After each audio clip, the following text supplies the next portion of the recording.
Hi, all. A content warning that this episode talks about violence. So please be aware and take caution as you're listening today. Thanks so much.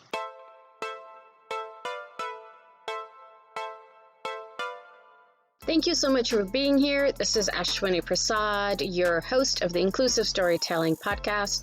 If you're liking these episodes, please leave a review, download, comment if you're on YouTube, and share these episodes. Feel free to connect with me at theinclusivescreenwriter.com or on Twitter and Instagram at The Inclusive Screenwriter. In addition to being an anti-racism and anti-oppression educator, I'm a screenwriter, self-published author, and of course a podcast host. So if I can make our media more inclusive with you, feel free to reach out. All right, let's jump into our episode. Hi, everyone. Welcome to the Inclusive Storytelling Podcast. I'm your host, Ashwini Prasad, and here today I am with Jess Brady, and I am so excited. Jess and I actually met at a professional level. Gosh, it's probably been about 2-3 maybe months now, so I'm super excited, and as I do with all my guests, I'd rather have Jess talk about herself than me introducing you. So Jess, tell us a little bit about yourself. Well, first of all, Ashwini, thank you so much for inviting me onto the podcast. It is a real privilege to be here with you. I am an anchor with 980 CFPL here in London, Ontario. We are a Corus entertainment radio station, and I've been working now with the company for 12 years in London for almost that entire time, about 11 and a half years in total. Really grew up in London and am so lucky that I have the opportunity to work in this community that I love so much. And so, yeah, as I mentioned, I'm an anchor. I have spent some time on the talk show side as well as a host during the first 18 months of the pandemic. And that was a real privilege to have conversations during that time as well with our listeners and guests from all over the country on a lot of days. So yeah, my life is very much revolving around the media world. But on a personal side, I love being online and being on Instagram and Twitter and love cute dogs. So that's the way to my soul. I'm also a very aggressive laugher, so much so that I have included it in my Twitter bio. So Nice. if something was really funny, you're going to hear me. And that's probably me in a nutshell, I think. That's awesome. Well, you were spectacular. So that folks know, I was doing, well, I still am doing a number of diversity, equity, and inclusion modules with Corus Entertainment. And so Jess and I were able to meet there. So, and you were a great participant. So I'm super excited to have this conversation with you today. All Me right, as Jess. So well. season 2, it's focused on people who deserve to have like a movie or a mini series made about them. So who did you choose? All right. Well, this was a really interesting person to me, and it's someone that I only learned about just maybe 4-ish years ago, and that's Dr. Oronhyatekha. And Dr. Oronhyatekha is the second Indigenous person to become a medical doctor here in Canada. And his story is just remarkable in so many ways. And now Dr. Oronhyatekha was born on August the 10th of 1841. So we're actually coming up to his 181st birthday. It's not that far off. Yeah. I did pull out my calculator to do that math because as many people in media know, journalists sometimes are not great at mathematics, even the basic math. It's all good. That's a lot of years. So I applaud you for doing that. So yeah, 181 years ago, he was born, and he was born actually near Brantford here in Ontario on the Six Nations of the Grand River First Nation. And as I mentioned, I first learned of Dr. Oronhyatekha a few years ago. It was during a walking tour actually here in London, and it focused on Indigenous history in the city and in our region. And it was hosted by Sarah Mae Chitty, who's a storyteller and educator, Michisagi Anishinaabekwe, and she's a member of Alderville First Nation as well. And I'm really grateful to Sarah Mae for sharing her knowledge and taking us on that tour, because not only did it open my eyes to, Dr. Oronhyatekha, but also a lot of other Indigenous history in our region. And it's just kind of scratching the surface. And I wanted to mention, I wanted to make sure I mentioned Sarah Mae right off the top because of her contribution and kind of, as I said, opening my eyes to this individual. She works with Western University's Office of Indigenous Initiatives. So it was really cool to learn a little bit about Dr. Oronhyatekha right in London, because I'll get into a little bit more of his history of how he relates to London in a bit. But it was interesting to be standing there on a street corner where I believe one of his offices used to be, and looking at it, many years later after, he's been gone and his work is done in this moment. But it was cool to have that kind of history right there in front of your face, looking across the street at it. Very cool. And you just happened to do that on a walking tour. So that's really amazing. And I think it's a testament to how much you love where you live, like you were mentioning in your intro, like you're doing the history. So that's absolutely fantastic. Tell us more about the Good Doctor. I'm sure there's a fascinating history. Very much so. And it's amazing also to see everything that he accomplished. So as I mentioned, his life started in the Brantford area and Six Nations. And he actually started out going to school at the Mohawk Institute, which of course is a former residential school. And so at that place, Dr. Oronhyatekha learned how to read and write. He was also trained as a cobbler, which is not a term that we hear a lot these days, but it's someone who is trained to fix shoes, essentially, which is really an interesting first form of education. And it was just kind of a fluke or a chance encounter that actually set him on his path to higher education, because at that time, a lot of Indigenous people did not have the opportunity to go for higher education. They were very limited in terms of what they were allowed to do because of the Indian Act. And it's, I think, very shocking for many people now to learn the truth of how much they have been restricted, Indigenous peoples. And so at that time, to move forward in higher education, it was quite difficult for Indigenous peoples. But what led to it was a chance encounter at the Mohawk Institute with a phrenologist. And now for anyone thinking, what on earth is phrenology? I'm literally racking my brain. I know I've heard this term before, but I'm trying wait, you tell us. So it's, first of all, I'm going to say debunked. This is a form of analysis from way back when that basically believed you could tell things about a person's personality and their intellect through the shape of their head, essentially. So you're talking about eugenics, which has completely been debunked. Absolutely, yes. Yes. And so we know now that that has nothing to do with anything. But back in the day, it was used to classify people and look at their aptitude in some ways. And so as this happened, this American phrenologist was there at the time at the Mohawk Institute, and he came across the doctor, the Good Doctor, also known as Dr. O, affectionately by a lot of people over time. He decided by analyzing the doctor's head that there was potential there for him to be educatable and to move on with his education. So can you imagine? Oh, no, I cannot, because you're telling me that a U.S. doctor, and I'm going to put doctor in quotes just because I want to, went to Canada to an Indigenous residential school, which has horrors that only North America folks are really finding out about, that are not inside of First Nation and Aboriginal communities, because we were never, we were completely ignorant from it. And then this quote unquote doctor tells Dr. O, who eventually would become Dr. O, well, we can educate you, even though there was horrific restrictions on what First Nations people could do and still continue. So we're talking, 200 plus years of oppression in regards to really the access that First Nation people could have had.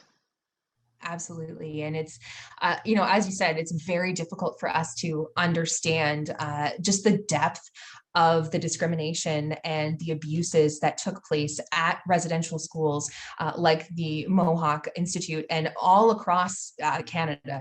As we've been saying in the news and in many discussions across Canada, there's a real reckoning happening right now. And it took far, far too long for the rest of Canada to catch up and to listen to Indigenous communities, to the stories that were right there. In so many communities, they are still suffering from intergenerational trauma because of the things that took place. And it's very difficult for a lot of folks to be able to share their stories. And so there's so much gratitude that I have for Indigenous communities, for people who choose to speak out and to share stories and share knowledge, and to, even still to this day, to speak about, folks like Dr. O, and understand what he went through. So it's, as you said, it's a shocking thing to learn about, that someone could come in and just say, well, the shape of your head denotes that you are someone that can be educated. And it's just, it's so backward. Yeah, it's absolutely 100% backwards. And it's also like what makes what my head goes to is like, okay, who are the people that were chosen to have this, look at their head? Because I'm pretty sure there were certain demographics of people that were already, oh yeah, go into school, do your thing. But other people had to go through this quote unquote test of do they actually have the intellect? And to your point, Jess, really quickly, and then I want to hand it back to you, is, for our listeners, just being able to really understand the impact Indigenous residential schools had on First Nation people. It was horrific. You spoke about the intergenerational trauma. I think there's also such an important discussion today as we honor and make reparations, that there's intergenerational wisdom that we could actually learn from. And I remember, it's been a little over a year when the horrors that came out of Kelowna, BC, with the bones of the children that were found there, that made international news, as it should be, because it is something that everybody should know. One of the quotations that really stuck with me was the chief. One of the chiefs up there said, look at all of the schools, because the chief knew that there were, unfortunately, bones of children throughout all of the Indigenous residential schools. And I would add that POPI includes the United States. And so really being able to really understand the impact these schools had. And Dr. O may be a success story in so many words, but there was a lot that was happening that should have never happened. And that we in these conversations need to definitely understand and talk to, and be able to highlight absolutely these great voices, and also understand the history of the Indigenous residential schools and the various communities in Canada as well, with the First Nation folks. Absolutely. And, not to get too far ahead of myself, but I think that, podcasts like these, and also imagining a mini series, imagining a movie about these individuals, is a way of trying to, I don't want to say set the record straight, but trying to shift the lens and the focus away from the traditional stories that we tell, and focus in on groups that have been marginalized. Because while there are plaques and there are people who know about Dr. O, a lot of folks don't. And if we, make this time to search out the stories and to amplify voices, this is an important way of improving representation for folks all across the country, and letting people know more about their heritage. And I think it's a really important thing to have these conversations, and to really push more information out there, because people have a hunger, have a thirst for knowledge. And especially the way that things have woken up and been shaken up in the last year and a half. I think we need to have more of these conversations for sure. Yeah, and I would love for this movie or miniseries to be in a space where it's absolutely First Nation led, and cast, and definitely people in front and behind the camera be folks from various nations, and especially Dr. O's community. That would be amazing. All right, tell us more. Okay, so you learned about Dr. O. Tell us about this fascinating person who was, quote unquote, deemed worthy enough for an education. So after he was kind of picked out as someone who could move on for higher education, Dr. O had some sponsorship through the missionary wing of the Anglican Church. And so they helped to sponsor some of his education. He spent time in the United States at colleges there, and then came back into Canada, into the Ontario area of Belleville. And so he worked in Tyendinaga, I believe, as a teacher for some time. So it was a chance encounter with royalty, which actually set Dr. O on his path to medicine. So I believe it was in 1860 or so, Dr. O was asked by Six Nations to make a welcome address to the then Prince of Wales, who was going to be then King Edward VII, I believe. And so he was on a tour of Canada visiting. And so the First Nations said to Dr. O, would you make an address to welcome the Prince of Wales? So he did. And the Prince of Wales was so impressed with him, as was the Prince of Wales' private physician, that they encouraged Dr. O to go to Oxford University in England and to study there. And so he went across the Atlantic, and unfortunately he stayed, I think, only for a few months, because as things go, there was a bit of a conflict with his the sponsorship from the missionary arm of the Anglican Church. And so unfortunately he had to come back. There's some drama there.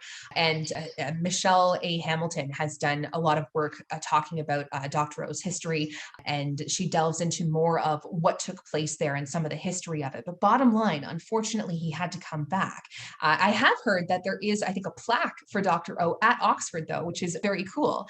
And that setback, it didn't stop him either, which I think is a real testament to his perseverance, because when he came back to Canada, he did go back to Tyendinaga and teach in his previous position. But in 1863, if I'm not mistaken, he enrolled in a Bachelor of Medicine program at the University of Toronto, completed that, and in 1867, he graduated with his medical degree from the U of T. And from there, he carried on working across in a number of areas in Ontario, in London, and eventually he finished his career in the Toronto area, and he was involved in so many things. It was amazing to see, and also his advocacy for Indigenous communities, pushing back against the Indian Act, moving forward, trying to enhance voting rights for Indigenous peoples. So he was very, very much involved in much of those discussions at around that time. And I believe it was around the 1880s in and around there. And so he's quite the figure, towering in many, many fields. Amazing. And for folks who don't know, U of T is University of Toronto. Yes. So he definitely spent most of his time in that sort of Toronto, London area. And London's about 2 hours from Toronto. Yes. So he definitely, and I'm thinking back then, this is horse and buggy time. So, 2 hours today would have been, gosh, a day and a half. I'm not sure. I don't know how to change. I don't know how to convert driving time to horse and buggy time. But it would have taken travel for him to go to these different places. Yeah, and he also, I believe, spent some time working and living in Napanee, which is obviously into the further east areas of Ontario. So he spent a lot of time in that region, and his family had land in Tyendinaga, and that's actually where his remains are buried. When he passed away, I believe it was in 1907. He actually died in Savannah, Georgia. He was there for some respite. He had not been feeling very well at a previous conference, and so he went to Georgia to try and heal up, I suppose, take some time, rest for himself, and he passed away from a heart attack. And he was so beloved by so many people that when he passed away, he lay in state at Massey Hall in Toronto, which is a very large venue that folks in the Toronto area know of. And they say that while he was laying in state, 10,000 people came to pay their respects to him. So very well respected man, and very much appreciated during his time even, which is, a wonderful thing to hear, because so often people who are progressive and really fight for change, they're not valued in the time that they live in. It's often in hindsight that people appreciate them. But it sounds like Dr. O did have, a lot of people who cherished him and valued all the work that he did. And so, thinking about who he is, his impact, was it because he was like really involved in the community? He was kind of the healer of the community. What led to him being respected as much as he was? That's a good question. And I wouldn't want to, speak too much, I don't think, specifically about, from the Indigenous communities' perspectives. But I know that when he was in London, he was the doctor assigned to Oneida Nation Thames First Nation.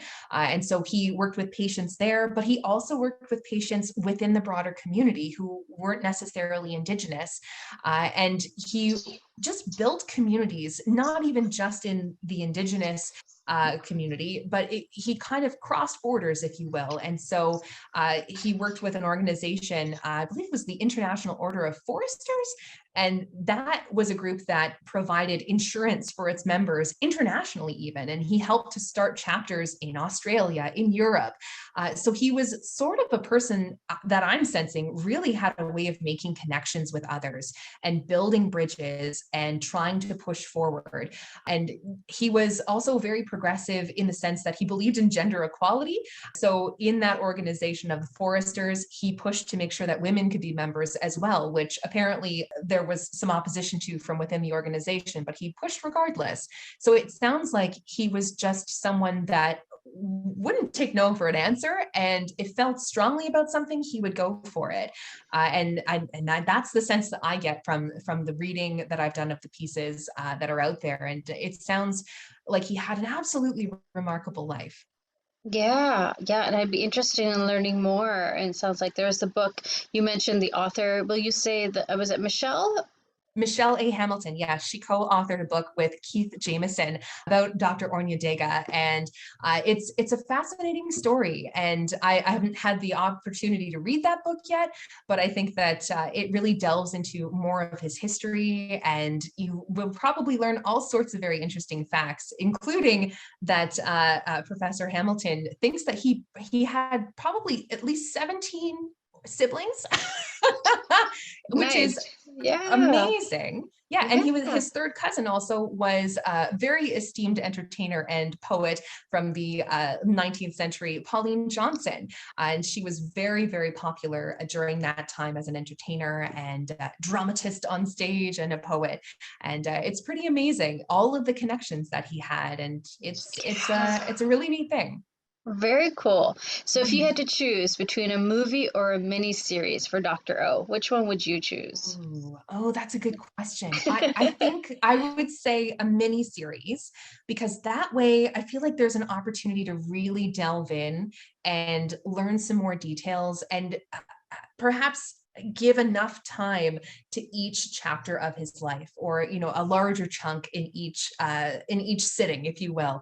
A movie might only be about 2.5 hours, maybe a little longer if you're going for Yeah. a longer epic, Yep. but I think a mini series would be great because you could really pay time and attention and give detail. So that would be my pick, I think.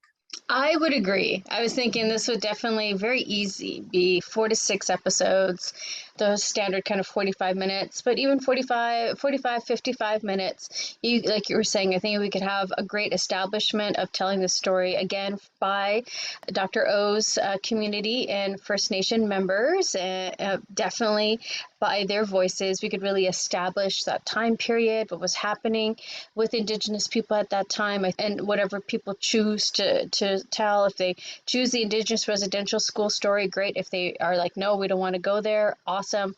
Whatever they choose to, I think getting the establishing shots definitely in the beginning of that first Yeah. episode would be a lot of fun, just to understand, right, what was happening. How did Canada look like 200 years ago? Yeah. Again, from the First Nation perspectives, and then looking at Dr. O. And yeah, I'd be fascinated to know his story about his education, what happened in Oxford. Mhm. It's almost like the story of perseverance, because he was like, well, okay, let me just get educated in Canada now, and then coming back to his community and to be that healer, and then also broadening. And like you said, it seems like he was just this person that built community with many folks. And I mean, to have 10,000 people come, and one, you're laying in state, which is huge, and then to have so many people come and honor you, that is a huge testament to Dr. O. Yeah, it's amazing to, hear all of what took place. And I can only imagine, if someone were to say to me, okay, you have to make your pitch for the miniseries, for the movie. And That was I my think I next could, question. well, Perfect. was I prepared? Yeah. Maybe. right, exactly. Maybe. Maybe, but I think that it kind of pitches itself in a way, because not only is there, I think the moral importance of telling this story, of sharing Indigenous stories. And as you pointed out earlier on in our chat, making sure that Indigenous creators are, front and center in the handling of this miniseries, making sure they are driving the narrative and choosing the shots, everything. But I think that there's just so much to recommend it. There is the perseverance angle of not letting anything stand in your way, especially during just extreme circumstances of discrimination and racism that were rampant at that time, which we know for a fact. But also there's adventure. There's a brush with royalty. There are possible scenes of being on a ship, a steamer going across the Atlantic Ocean. I can see it now, the picture boards, the vision boards of the layout. I think it really does pitch itself for a mini series or a movie.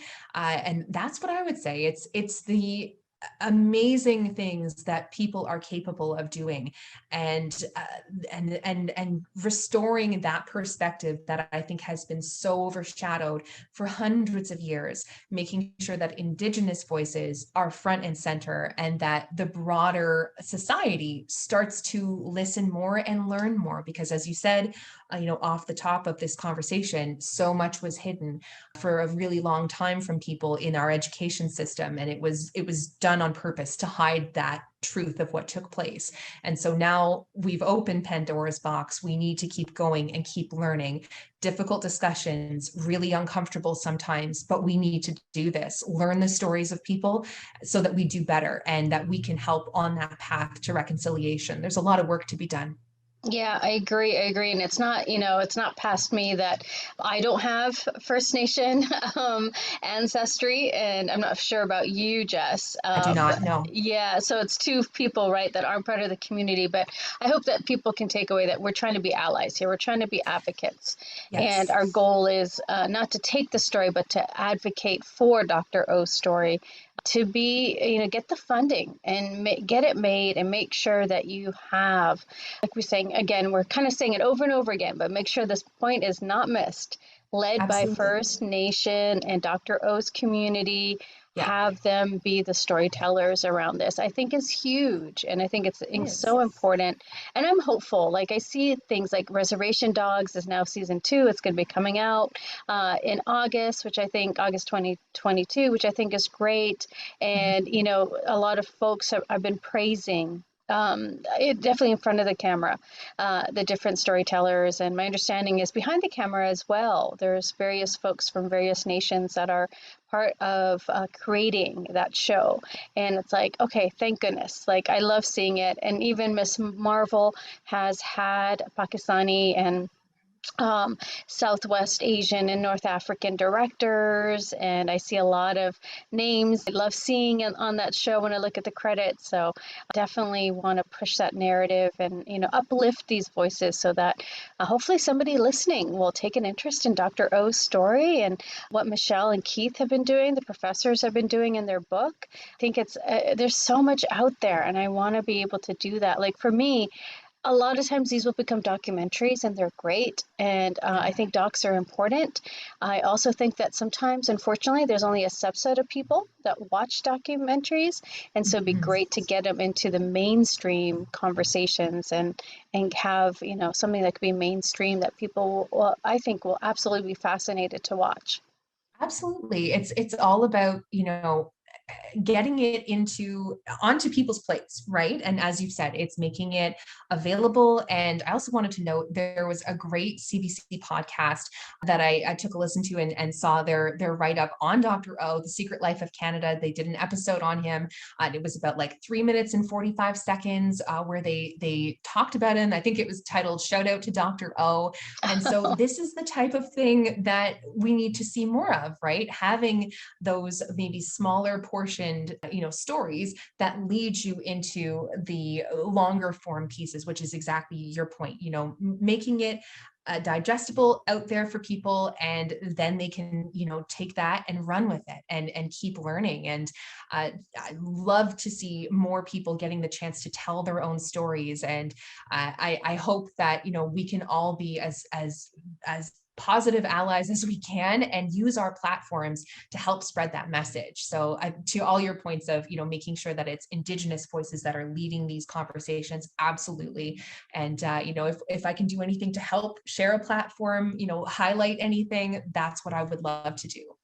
Yeah, imagine on your radio show, you'll be interviewing the person that plays Dr. O. How exciting would that be? I would love that. That would be so great. Yeah, I hope it happens sooner rather than later. It would be a wonderful thing to see Yeah. full circle moments, right? There you go. 100%. And it's interesting you talked about the CBC, podcast, and it's like, okay, no secret life. No, Dr. O's does not need to have a secret life. No, Yeah. no, we want him out there. We want his story because yeah, like everything you mentioned, everything he kind of had to persevere through, and the discrimination and the racism we're talking about. I mean, it was institutionalized. The Oh Indian yeah. Act in Canada was horrific, and people can take a look, but briefly it was limiting, it was discrimination, it was racism.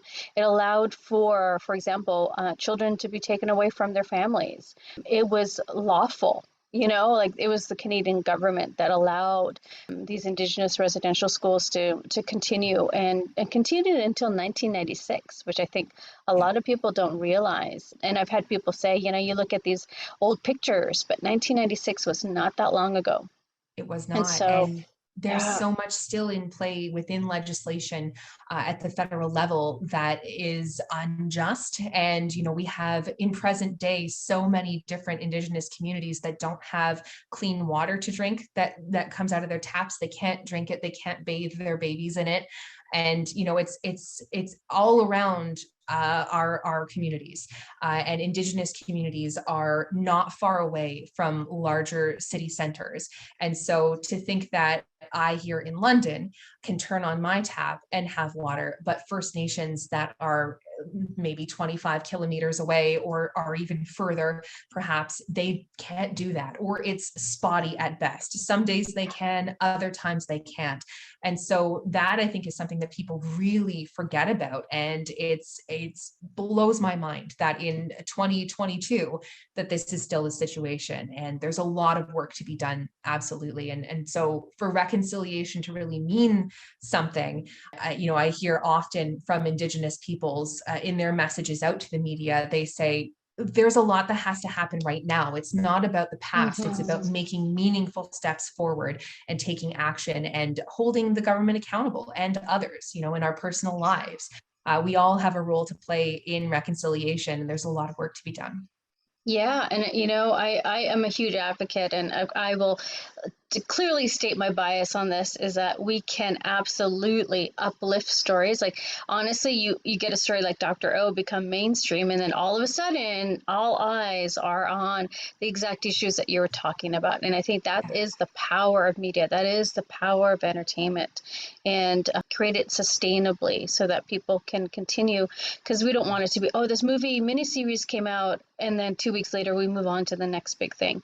What can exactly. we do to highlight these stories and make sure that the accountability, like you're saying, clean water, electricity basics should be happening for all Canadian citizens, all people in the world, making sure those basics are there, and that we're holding the stories, not just for a kind of one and done mentality or until the next big thing happens. I think you're spot on with that, is that creating that sustainability. And I do think the power of media and entertainment comes. And so I'm looking forward to Dr. O's story. That would be absolutely amazing. I think it would be so fantastic. It would And be.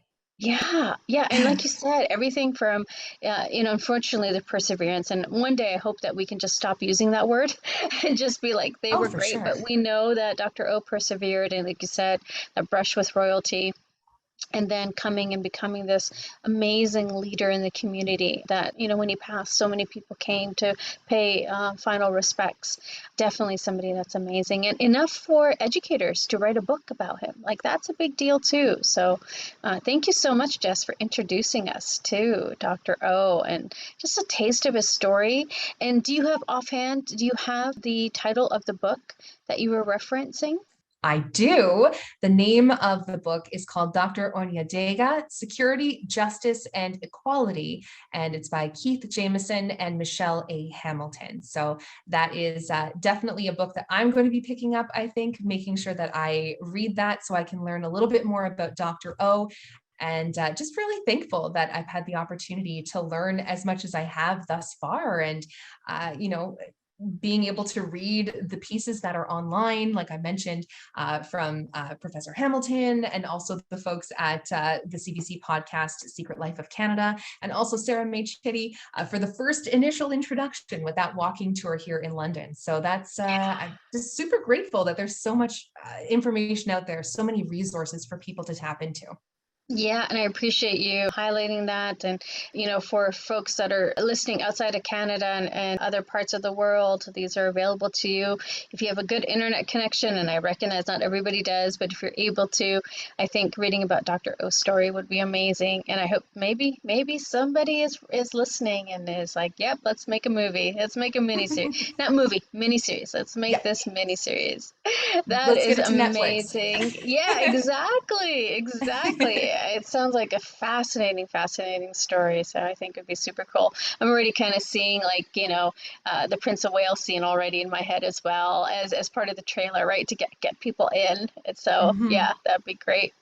Thank you so much, Jess. So I'm curious, how can people get a hold of you and learn more about you?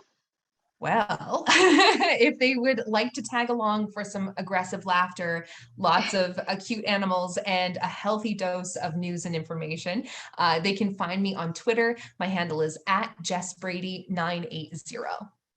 Awesome. Thanks so much, Jess. And you are also the anchor. So Yes. people can tune in and remind us about the station you're on and what days you are on the air. Absolutely. I am the afternoon anchor on 980 CFPL, which is a radio station here in London. You can find us at 980cfpl.ca. And I'm on from 12 in the afternoon until 6 o'clock in the evening for your news updates. So that's where you can find me on air. That's awesome. And everybody, it's London, Ontario, Canada. Thank you, Jess, for being here. Appreciate you. Thank you so much. You take good care. Thanks again for being here. And again, if you're liking these episodes, feel free to leave a review, download, comment, and share. And always remember, if I can support you in making our media more inclusive, feel free to reach out. I'm a screenwriter, podcast host, and an author, and I'm at theinclusivescreenwriter.com or The Inclusive Screenwriter on Twitter and Instagram.